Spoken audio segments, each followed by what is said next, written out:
नमस्कार, आप देख रहे हैं आज तक। आपके साथ मैं हूं सईद अंसारी। स्वागत है आपका खबरदार में। तो आइए खबरदार में सबसे पहले खबरों को हम खबरदार के लेंस से देख लेते हैं। कल महाराष्ट्र के गढ़चिरौली जिले के जंगलों में महाराष्ट्र पुलिस ने नक्सलवाद के विरुद्ध स्वच्छ भारत अभियान चलाया, जिसमें 10 घंटे के अंदर 26 नक्सलियों का सफाया कर दिया गया। कल इस न्यूज को आज तक ने ही ब्रेक किया था, तो आज खबरदार में हम आपको महाराष्ट्र पुलिस के इस एंटी नक्सल ऑपरेशन की पूरी डिटेल्स बताएंगे और आपको महाराष्ट्र पुलिस की उस स्पेशल C60 यूनिट के जवानों से भी मिलवाएंगे जिन्होंने नक्सलियों के गढ़ में घुसकर उन्हें मौत के घाट उतारा। नक्सलियों के गढ़ से आज तक की एक एक्सक्लूसिव ग्राउंड रिपोर्ट आपका इंतजार कर रही है। नक्सलियों को खबरदार करने के बाद आज हम पाकिस्तान को भी खबरदार करेंगे, जिसके दुश्मनी मंसूबों पर हवाई फायरिंग करने वाली यह खबर रूस से आई। अगले महीने भारत को रूस से पहला S-400 मिसाइल सिस्टम मिल जाएगा। ये दुनिया का सबसे बेहतरीन एयर डिफेंस सिस्टम है, जिसकी खूबियों और विशेषताओं का जायजा लेने के लिए आज तक ने रूस का भी दौरा किया था। आज हम आपको S-400 का वो शक्ति प्रदर्शन दिखाएंगे जिससे पाकिस्तान और चीन को खबरदार रहने की जरूरत है। और इसके बाद हम आपको महाराष्ट्र के अमरावती से एक शांति प्रिय ग्राउंड रिपोर्ट दिखाएंगे, जहां शुक्रवार और रविवार को दंगे जैसी स्थिति बन गई थी, जिसके कारण एक अफवाह वो त्रिपुरा से फैलनी शुरू हुई और फिर महाराष्ट्र के कई जिलों तक पहुंच गई। यह अफवाह क्या थी, क्यों फैली, सबूतों चश्मदीद गवाहों के द्वारा इसकी पड़ताल हम करेंगे। यह अफवाह खबरदार करने वाली आज तक की रिपोर्ट है।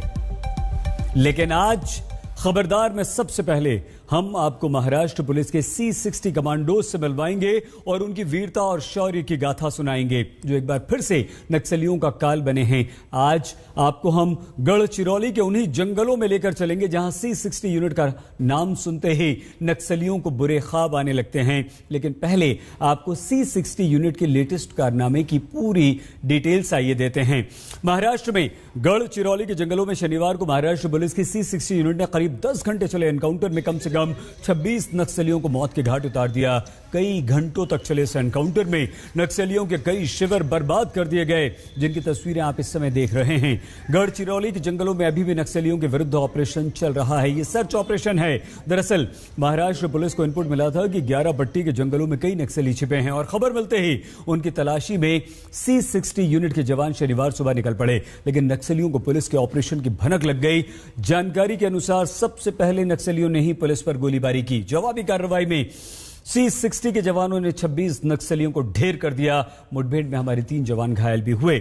एनकाउंटर के बाद सर्च ऑपरेशन में पुलिस टीम को भारी मात्रा में हथियार भी बरामद हुए हैं। महाराष्ट्र पुलिस का ये एंटी नक्सल ऑपरेशन कितना सफल और कितना बड़ा है, इसका अंदाजा आप इसी बात से लगा लीजिए कि मारे गए नक्सलियों ने कम से कम 4 टॉप लेवल के नक्सली शामिल हैं जो पुलिस फाइल में मोस्ट वांटेड थे। इनमें सबसे बड़ा नाम है मिलिंद तेलतुंबडे। मिलिंद तेलतुंबडे लगभग 3 दशक से नक्सली गतिविधियों में शामिल था। इस नक्सली नेता मिलिंद के सर पर 50 लाख रुपए का इनाम था। वो नक्सलियों के महाराष्ट्र, मध्य प्रदेश, छत्तीसगढ़, गठजोड़ का प्रमुख था।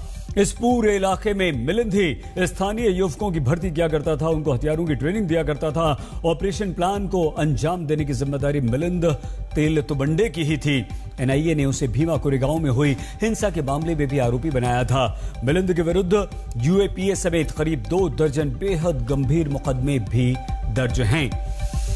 तो शनिवार को महाराष्ट्र की पुलिस जिस पेट्रोलिंग पार्टी पर नक्सलियों ने हमला किया, उसकी अगुवाई भी मिलिंद ही कर रहा था, लेकिन C60 कमांडोज ने मिलिंद को ढेर कर दिया। मिलिंद के साथ 26 नक्सलियों को मौत के घाट उतारने वाला यह ऑपरेशन C60 यूनिट की सबसे बड़ी सफलताओं में से एक है। हमको कुछ 2 दिन पहले कुछ इंटेलिजेंस इनपुट्स मिले थे, जिससे हमको ये पता चला था कि 11 पत्ती के एरिया में, कोरची तालुका में, जंगल के एरिया में कुछ नक्सल जो हैं वो कैंप लगाकर बैठे हुए हैं।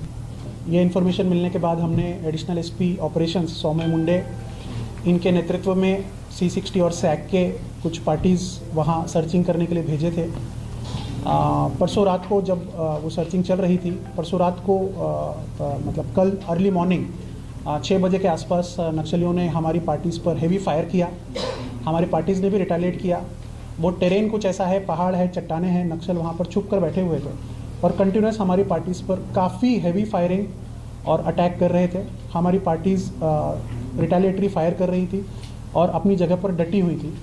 इंटरमिटेंटली रुक रुक कर ये फायर सुबह 6 बजे से लेकर करीब 3:30-4 बजे तक, मतलब 9:30-10 घंटे तक इंटरमिटेंटली ये फायर चलता रहा। इस फायरिंग में उन्होंने sophisticated automatic weapons AK-47, SLR, UBGL, त्यांचे country made home made BGL, इस तरह के वेपन्स का इस्तेमाल किया और काफ़ी हेवी एम्यूनिशन का भी इस्तेमाल उन्होंने किया। हमारी पार्टियों ने वहाँ डट कर उसका मुकाबला किया और जब वो 3:30 बजे के आसपास जब वो एनकाउंटर फायरिंग ख़त्म हुआ तो हमारे 4 जवान उसमें ज़ख्मी थे। 2 जवानों को फायर आर्म इंजरीज़ थे, 2 जवानों को नॉन फायर आर्म इंजरीज़ थे। चारों को हमने हेलीकॉप्टर से एयरलिफ्ट करके नागपुर हॉस्पिटल में एडमिट किया है। चारों की पोजीशन अभी स्थिर है। चारों डॉक्टर के हिसाब से अभी आउट ऑफ डेंजर हैं, लेकिन डॉक्टर के ऑब्जर्वेशन में है। ये फायरिंग ख़त्म होने के बाद जब हमारी पार्टीज़ ने उस एरिया को सर्च किया तो उस एरिया में हमको नक्सल का बड़े पैमाने पे सामान मिला। बहुत ज़्यादा मात्रा में सोफिस्टिकेटेड वेपन्स मिले, एम्यूनिशन मिले और उसके साथ साथ हमें 26 नक्सल के डेड बॉडी मिले, जिसमें 6 फीमेल और 20 मेल का समावेश है।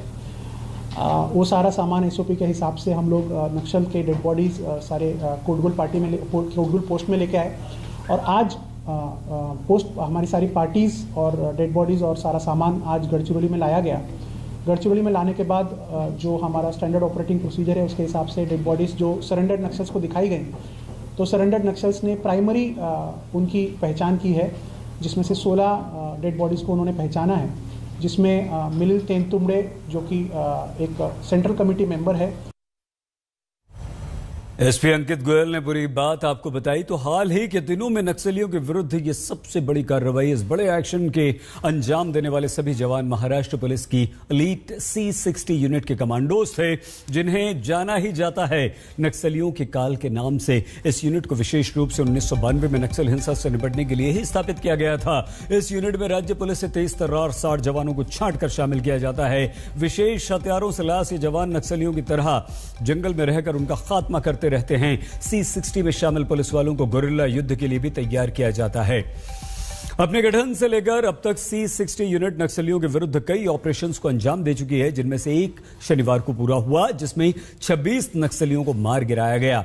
आज तक ने वर्ष 2018 में गढ़चिरौली के जंगलों में पूरा एक दिन C60 कमांडोज के साथ बिताया था और उनकी शक्ति और शौर्य की ग्राउंड रिपोर्टिंग की थी, जिसे आज हम एक बार फिर से आपको दिखाना चाहते हैं, ताकि आपको भी ये पता चल सके कि नक्सलियों पर काल बनकर टूटने वाले C60 यूनिट के हमारे जवान आखिर किस मिट्टी के बने होते हैं। ये फौलादी जवान है।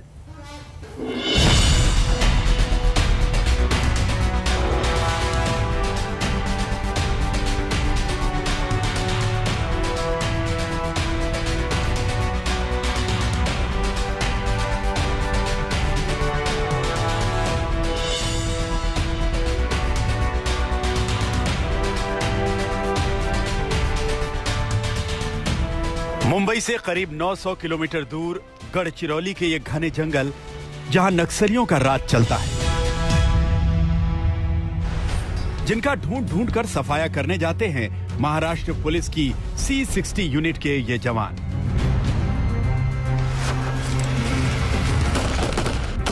जो नक्सलियों की मूवमेंट की सूचना मिलते ही निकल पड़ते हैं अपने अभियान पर।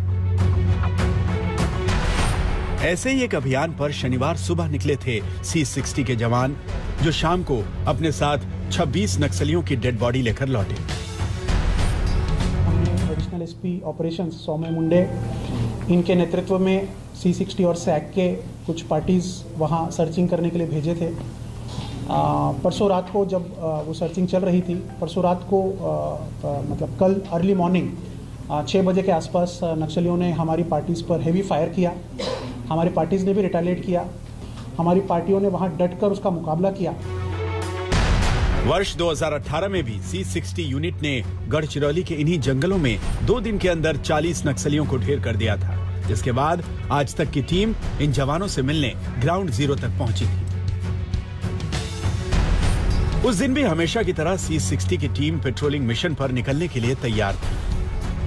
आज तक की टीम ने पेट्रोलिंग पार्टी के साथ चलना शुरू किया तो पता चला कि इस फोर्स को महाराष्ट्र की सबसे उत्कृष्ट फोर्स क्यों कहा जाता है। रोजाना सुबह खुफिया जानकारी के आधार पर यह फोर्स आसपास के क्षेत्र में ऑपरेशन को अंजाम देती है। C60 के जवान अपने साथ करीब 14 किलो का भार लेकर चलते हैं, जिसमें हथियारों के अलावा खाना पानी, फर्स्ट एड और बाकी सामान शामिल होता है। C60 के कमांडो बड़ी मुश्किलें झेलकर घने जंगलों में सर्च और पेट्रोलिंग करते हैं। कभी कभी लॉन्ग रेंज पेट्रोलिंग के दरमियान 50 से 60 किलोमीटर घने जंगलों में पैदल जाना पड़ता है। लॉन्ग रेंज पेट्रोल के वक्त वो खाना वहीं पकाते हैं, पानी के लिए नदी नालों पर डिपेंड करते हैं और रात भी जंगल में ही गुजारते हैं। माओइस्ट के एम्बुश के अलावा सांप, बिच्छू, कीड़ों से भी खतरा होता है। C60 यूनिट में शामिल जवानों की एक कॉमन खासियत होती है कि नक्सलियों की तरह ये सभी उस इलाके से अच्छी तरह परिचित होते हैं, क्योंकि इस यूनिट में उन जवानों को तरजीह दी जाती है जो इन इलाकों से आते हैं। इसीलिए इनकी खुफिया क्षमता भी जबरदस्त होती है।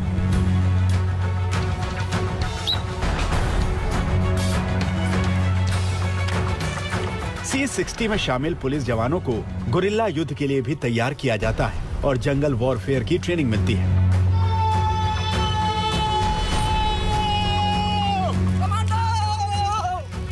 C60 के जवान घने जंगलों में पेट्रोलिंग करते हैं, जिसके लिए उन्हें कई बार कई दिन तक जंगलों में ही गुजारने होते हैं। इस दौरान वो वहीं सोते हैं, वहीं खाना पकाते हैं और नदियों का पानी पीते हैं।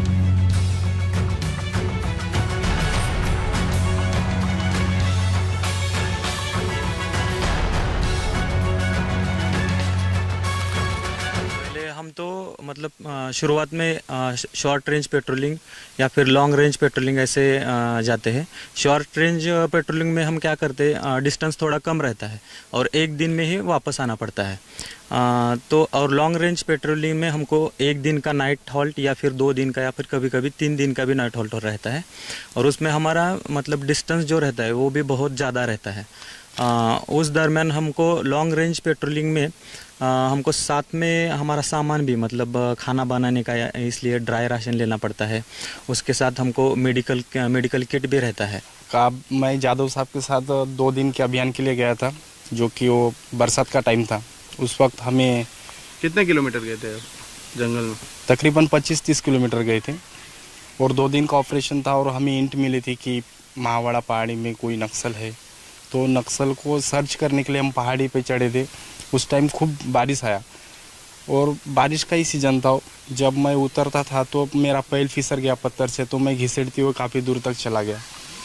फिर मुझे हमारे 2-4 जवान कंधे पे बिठा के गांव के पास लेके आए, फिर गाड़ी का इंतजाम करके मुझे कैंप्स तक पहुंचा दिया। वक्त के साथ C60 यूनिट के जवानों के पास अब आधुनिक हथियारों के साथ साथ आधुनिक तकनीकें भी पहुंची। अब C60 यूनिट ड्रोन्स के जरिए नक्सलियों की मूवमेंट का पता लगाती है और खतरे को पहले ही भांप लेती है। उत्तरी पुलिस ने पिछले कुछ दिनों से ड्रोन का इस्तेमाल करना चालू किया है। इस टाइप का ड्रोन हम ऑपरेशन के दौरान यूज करते हैं। इसका इस्तेमाल हम रोड ओपनिंग के दौरान या पार्टी के मूवमेंट के सामने इसका इस्तेमाल करते हैं। जब भी पार्टी मूव करती है तो पार्टी के सामने 100 मीटर 500 मीटर हम ये ड्रोन फ्लाई करता है। तो जब ये ड्रोन फ्लाई करता है तब जो कुछ सामने अगर कुछ एक्टिविटी हो रही है, नक्सल की अगर सामने कुछ एक्टिविटी हो रही है या कुछ आईईडी वगैरह अगर सामने कुछ ब्लास्ट वगैरह नक्सल ने इम्प्लांट किया है या किसी भी प्रकार का कोई भी मूवमेंट अगर सामने हो रहा है तो वो मूवमेंट हम ड्रोन से कैच कर सकते हैं और वो मूवमेंट कैच होने के बाद फिर पार्टी उसके पीछे मूव होती है। C60 यूनिट का काम सिर्फ जंगलों में छिपे नक्सलियों को ढूंढकर उनका सफाया करना नहीं है, बल्कि स्थानीय लोगों को नक्सलियों के जाल में फंसने से बचाना भी है, जिसके लिए C60 के जवान स्थानीय गांवों में लोगों से मिलते हैं, उनसे बात करते हैं, नक्सलियों के खतरे से उन्हें आगाह करते हैं। यही वजह है कि स्थानीय लोग C60 को अपना रक्षक मानते हैं और नक्सली इस यूनिट को अपना सबसे बड़ा दुश्मन।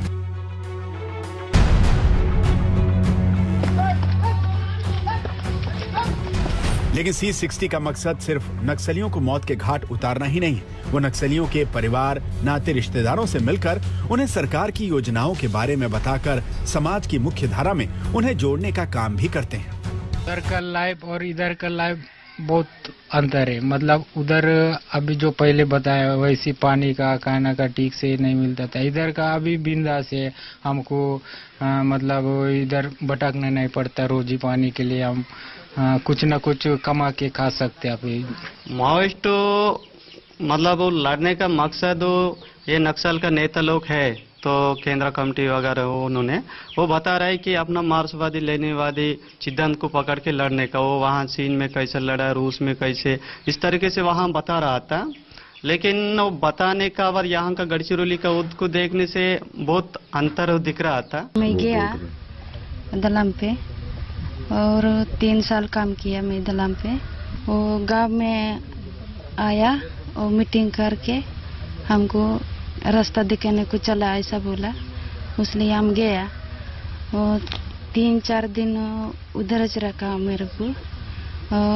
बाद में बोला हम अभी मत जाना घर में, अभी पुलिस वाले को भी तुम्हारा ये गया है, इसलिए तुमको अभी जेल में लेके जाते और बंद करते, तो अभी मत जाना घर, ऐसे बोला। C60 यूनिट के जवानों के सामने नक्सलियों के पास 2 ही विकल्प होते हैं, या तो वो सरेंडर कर दें या मौत को चुन लें।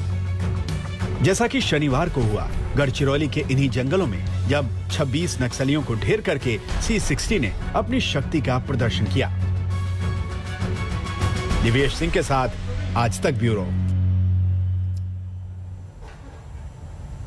ये C60 जैसी एंटी नक्सल यूनिट्स का ही जज्बा और शौर्य है कि नक्सलियों का एरिया अब सिकुड़ता जा रहा है, क्योंकि अब हमारे देश के जवान नक्सलियों के गढ़ में घुसकर उन्हें मार रहे हैं। हमारे देश में नक्सलियों के बैकफुट पर होने की पुष्टि इस बात से भी होती है कि अब नक्सली हमलों में भी भारी गिरावट देखने को मिली है। गृह मंत्रालय के अनुसार वर्ष 2010 में नक्सली हमलों में 1005 सुरक्षाकर्मी और आम नागरिक मारे गए थे। वर्ष 2019 में यह संख्या सिर्फ 202 थी।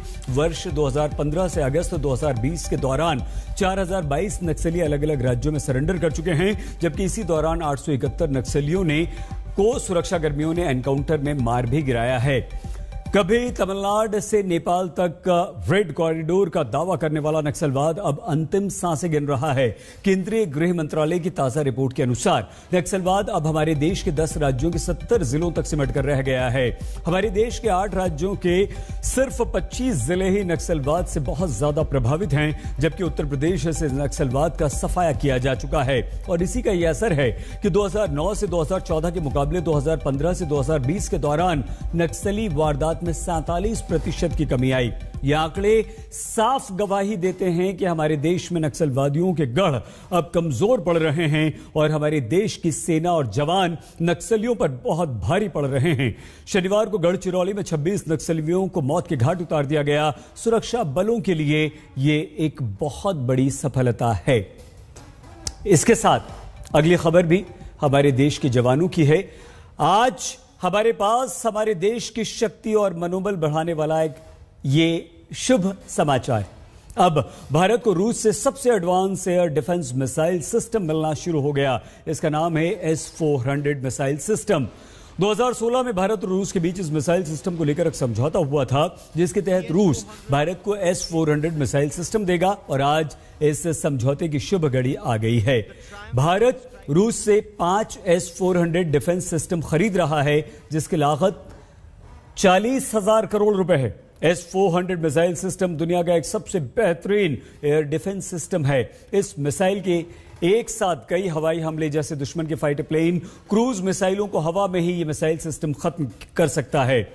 S-400 मिसाइल सिस्टम 600 किलोमीटर की दूरी तक अपने 300 टारगेट्स का पता लगा सकता है और कुछ ही मिनटों में इन्हें ध्वस्त कर सकता है, समाप्त कर सकता है। अब इसके हमले की रेंज भी आइए हम आपको समझा देते हैं। S-400 सिस्टम में 4 तरह की मिसाइलें लगी हुई हैं, जो 40 किलोमीटर से लेकर 400 किलोमीटर तक की दूरी पर अपने दुश्मन को खत्म करती हैं। मतलब दुश्मन की दूरी के हिसाब से हमले की रेंज को यह सिस्टम बदल देता है। ऊंचाई की बात कीजिए तो S-400 से निकली मिसाइलें धरती से 100 फीट की ऊंचाई से लेकर 40,000 फीट की ऊंचाई तक उड़ने वाले दुश्मन के फाइटर प्लेन और मिसाइल्स को नष्ट कर सकती हैं, मार गिरा सकती हैं। और सबसे विशेष बात ये, S-400 मिसाइल एक मोबाइल सिस्टम है। मतलब ये कि इसे बहुत ही आसानी से हम कहीं भी, हमारी सेना, उसके जवान कहीं भी ले जा सकते हैं। तो आज भारत की शक्ति बढ़ाने वाले इस मिसाइल सिस्टम पर हमने एक विशेष रिपोर्ट तैयार की है, जिसे चीन और पाकिस्तान को जरूर देखना चाहिए।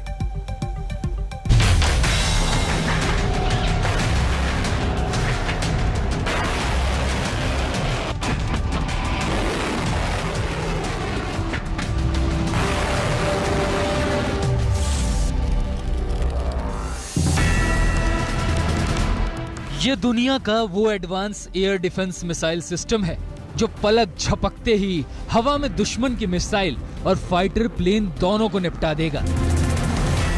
अगर एलओसी पर पाकिस्तान ने और एलएसी पर चीन ने भारत पर मिसाइल हमला करने की सोची भी तो S-400 मिसाइल सिर्फ 80 सेकंड के अंदर इस हमले को नाकाम कर देगी।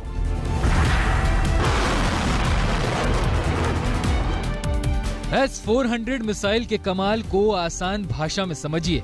इसे राजस्थान बॉर्डर पर तैनात करते हैं तो यहाँ से निकली मिसाइल करीब 1.5 घंटे में कराची एयरबेस से उड़ने वाले फाइटर प्लेन को उड़ा सकती है।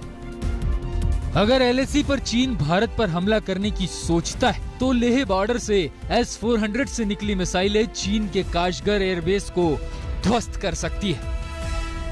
इसकी खसूसियत बहुत है। एक तो जो ये अभी S-400 ट्रिम्फ है, ये 600 किलोमीटर तक टारगेट को डिटेक्ट कर सकता है और 400 किलोमीटर से तक ये उसको उड़ा सकता है और 30 किलोमीटर के जो है हवा में इसको बर्बाद कर सकता है। इसका मतलब इसकी काबिलियत बहुत है और मल्टी टारगेट को भी ये एक प्रकार से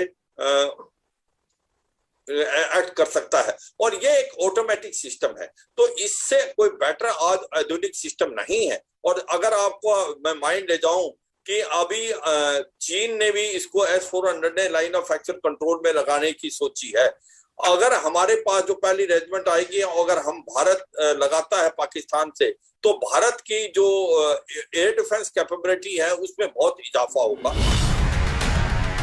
S-400 की सबसे खास बात यह है कि इसमें लगा missile system aircraft, cruise missile और यहाँ तक कि परमाणु मिसाइल को 400 किलोमीटर पहले ही नष्ट कर सकता है। इसकी सबसे बड़ी वजह यह है कि S-400 मिसाइल सिस्टम सबसे एडवांस रडारों से लैस है जो 600 किलोमीटर की दूरी तक टारगेट को देख सकता है। सैटेलाइट से कनेक्ट रहने की वजह से जरूरी सिग्नल और जानकारियां तुरंत मिलती है जो हमले को और सटीक कर देता है।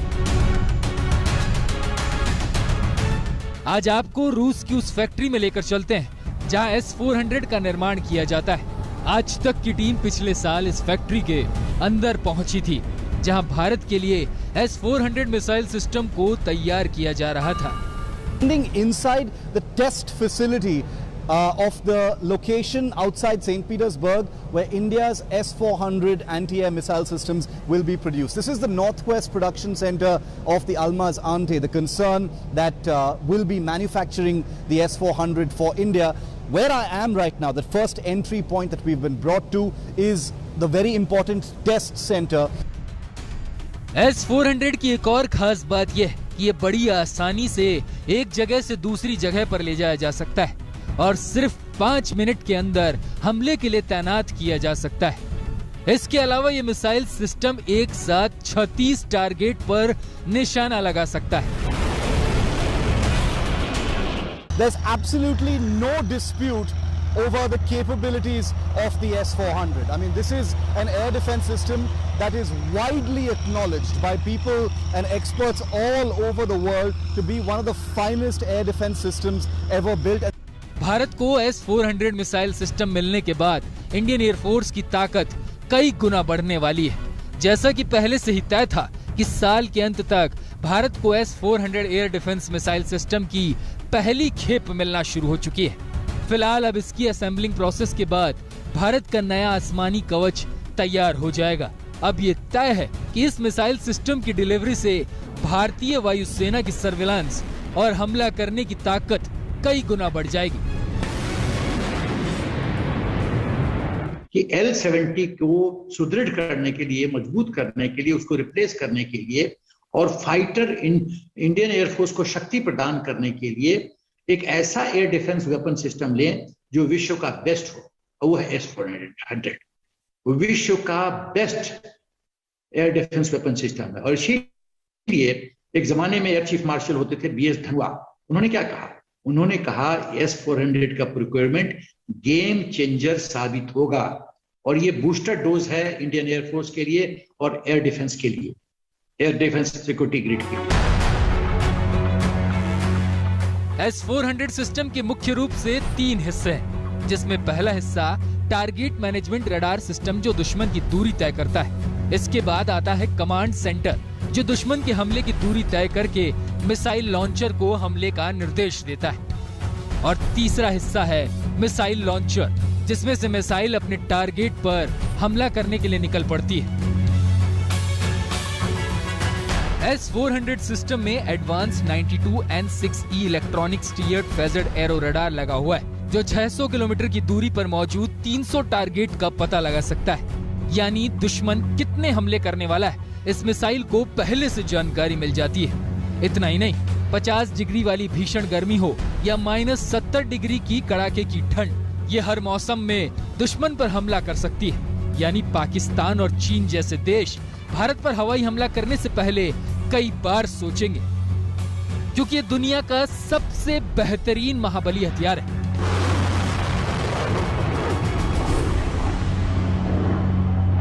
S-400 मिसाइल सिस्टम के आने से भारतीय वायुसेना की मारक क्षमता कई गुना बढ़ जाएगी। भले ही चीन के पास 300 किलोमीटर तक मार करने वाला सिस्टम मौजूद हो, लेकिन भारत को 400 किलोमीटर की मारक क्षमता वाला S-400 मिसाइल सिस्टम मिलने जा रहा है।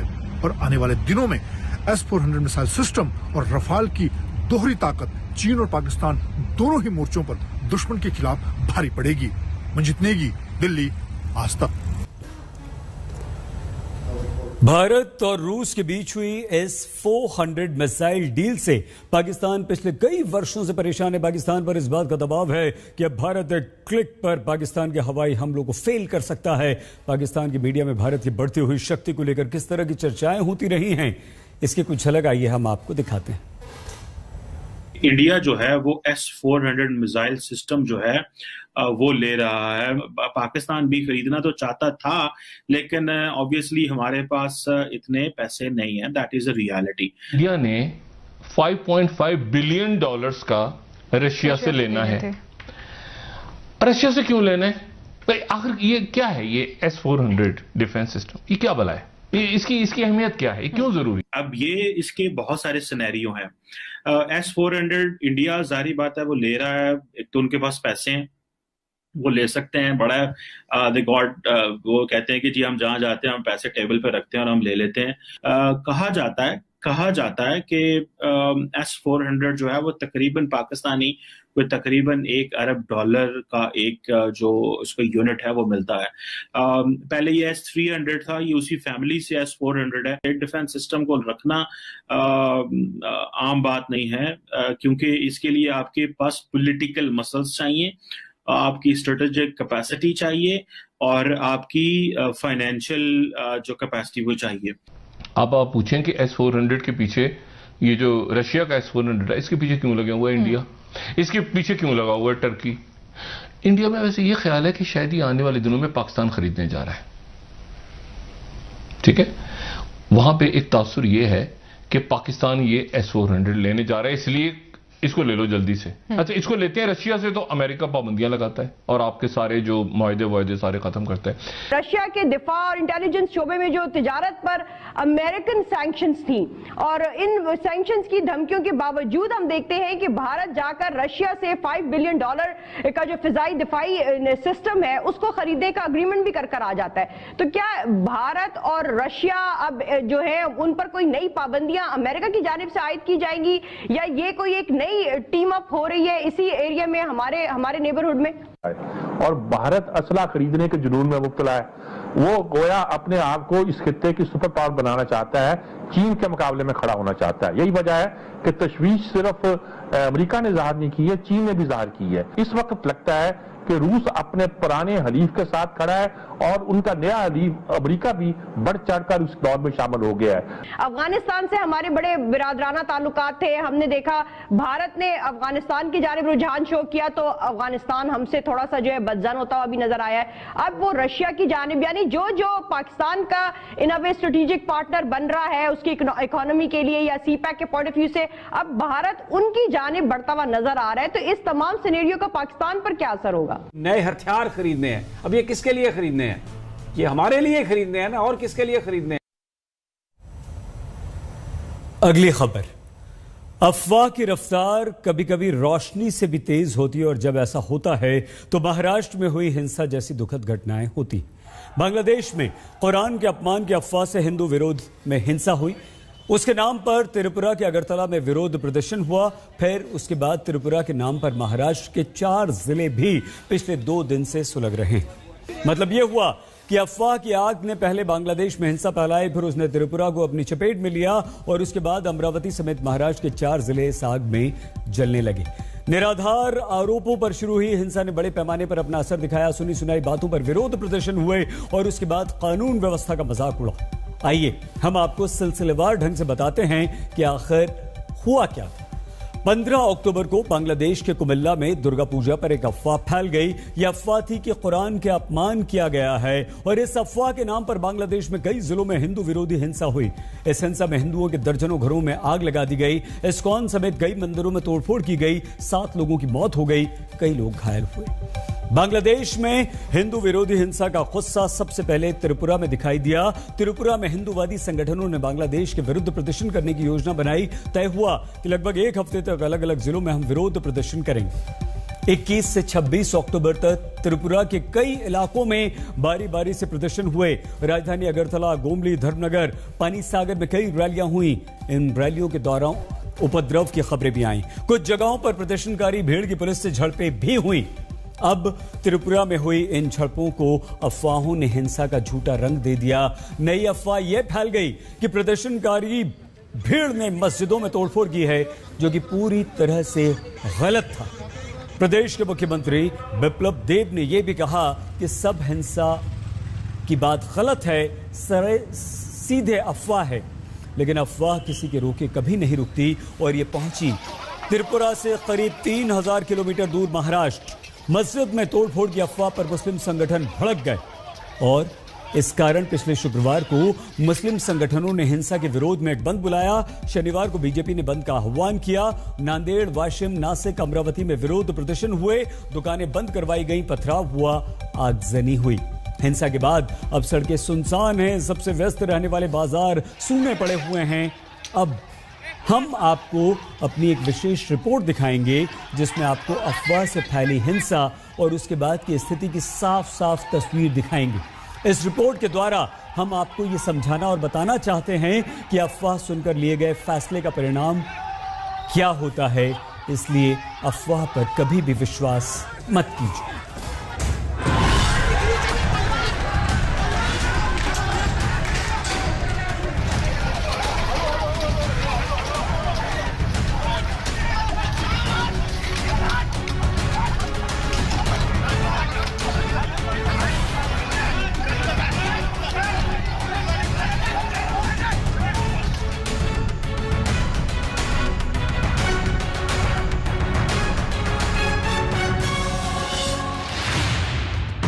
झूठ के पैर नहीं होते, लेकिन जब वो दौड़ता है तो अपने पीछे बर्बादी लाता है। अफवाहों पर बिना विवेक लिए गए निर्णयों का परिणाम इस राख के जैसा होता है। ये राख एक कालिख की तरह समाज के भाईचारे पर बदनुमा दाग बन जाती है। ये अमरावती की सबसे नई तस्वीरें हैं, जहां फिलहाल धारा 144 लगा दी गई है, क्योंकि पिछले 2 दिनों से ये शहर अफवाह की आग में जल रहा है।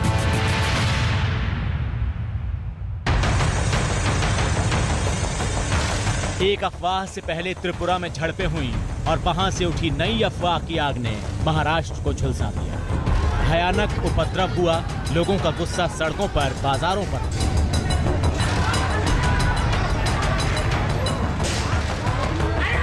लेकिन अब हालात नियंत्रण में नजर आने लगे हैं। बड़ी संख्या में सुरक्षा बलों को तैनात किया गया है। बाजार बंद हैं, लोग घरों में कैद हैं, दुकानों पर ताले लटके हुए हैं। अमरावती में इस वक्त सन्नाटा पसरा हुआ है। सड़कें सुनसान हैं, दुकानों के शटर्स डाउन हैं, इंटरनेट सेवाएं बंद कर दी गई हैं और इलाके में कर्फ्यू लगा दिया गया है। किसी को भी अगर मेडिकल इमरजेंसी नहीं है तो उसके अलावा घर से बाहर निकलने की इजाजत नहीं है। 5 से ज्यादा लोग एक साथ किसी भी स्थान पर नहीं देखे जा सकते। प्रशासन अब मुस्तैद है। शनिवार शाम से ही अमरावती एक तरह से बंद है। सिर्फ मेडिकल इमरजेंसी में ही लोगों को बाहर निकलने की सलाह दी गई है। हिंसा के मामले में अब तक 11 FIR भी दर्ज की जा चुकी है और लोगों को सलाह दी जा रही है कि सोशल मीडिया पर आने वाले मैसेज पर भरोसा न करें। इस वक्त भी आप देख सकते हैं कि किस तरीके से जो सेंसिटिव इलाके हैं वहां पर बैरिकेडिंग करी है। पुलिस यहां पर चौकन्नी है, मुस्तैद है। पूरे इलाके को मानो छावनी में बदल दिया गया है। पुलिस प्रशासन कहता है कि स्थिति अब नियंत्रण में है, लेकिन तनाव तो बना ही हुआ है। सरकार ने आम जनता से अपील करी है कि वो शांति व्यवस्था बनाए रखे। दूसरी तरफ पुलिस का कहना है जो भी उपद्रवी तत्व हैं उनके खिलाफ कड़ी कार्रवाई करी जाएगी। अमरावती में हुई हिंसा 2 राउंड में हुई हिंसा मानी जा रही है। पहला राउंड शुक्रवार को चला, जब त्रिपुरा के नाम पर मुस्लिम संगठनों ने बंद बुलाया था। इस बंद के दौरान जमकर तोड़फोड़ और मारपीट हुई। इस विरोध प्रदर्शन के विरोध में शनिवार को बीजेपी ने बंद बुलाया। बीजेपी के बंद और जुलूस के दौरान भी उपद्रव और हिंसा हुई। शनिवार को पुलिस मुस्तैद थी, इसीलिए प्रदर्शन के दौरान लाठीचार्ज हुआ। हिंसा के इस 2 राउंड में नुकसान उनका नहीं हुआ जो प्रदर्शन कर रहे थे, बल्कि उनका हुआ जिनका इससे कोई लेना देना नहीं था। दुकानदार, कुछ पत्रकार और आम लोग इसमें जख्मी थे। मुझे ऐसा लगता है ये पहली बार अमरावती में हम लोगों ने, मेरे 10 साल के पीरियड में मैंने पहली बार देखा, क्योंकि अमरावती में इतना भाईचारा है कि एक दूसरे के साथ इतने अच्छे से, इतने प्रेम से रहते हैं। कहीं ना कहीं पॉलिटिकल कई लोगों ने इसे लीड ली और अपने तरीके से इस चीज को इस्तेमाल किया गया और ये सब चीजें इतनी बिखर गई।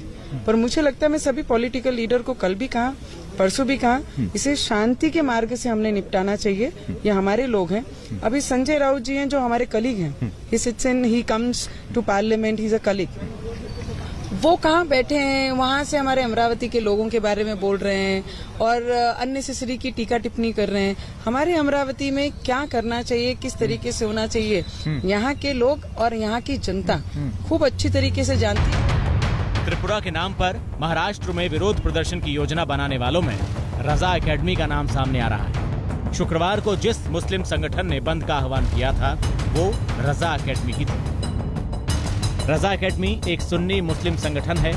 रजा एकेडमी की शुरुआत 1978 में हुई थी। इसी ने दुनिया भर के मुस्लिम देशों से फ्रांस के राष्ट्रपति के खिलाफ फतवा जारी करने की मांग की थी।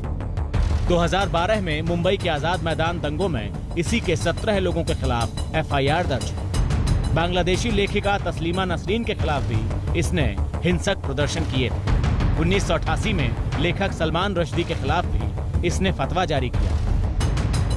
आपको ये जानकारी देने का मकसद ये है कि रजा एकेडमी पहले भी विवादों में रही है और हिंसक गतिविधियों में भी इसका नाम सामने आता रहा है। शुक्रवार को बुलाए गए बंद और उसमें हुई हिंसा पर अब रजा एकेडमी के पदाधिकारी पल्ला झाड़ रहे हैं। जो हिंसा करवाता है वो तो जिम्मेदारी लेता नहीं, जो फसाद करवाता है वो तो जिम्मेदारी अपने ऊपर लेता नहीं। और हमने तो रसूलुल्लाह के नाम पे बंद करवाया था और फसाद की जिम्मेदारी हम लें, ये कौन सी बात है।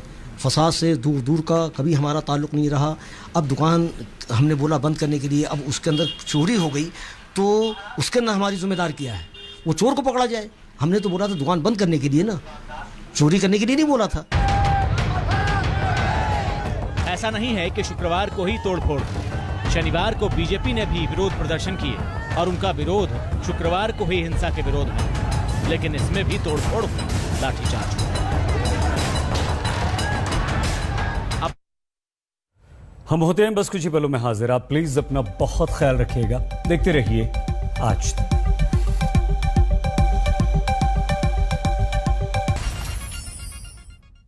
इस बुलेटिन में फिलहाल इतना ही। आप देखते रहिए आज तक।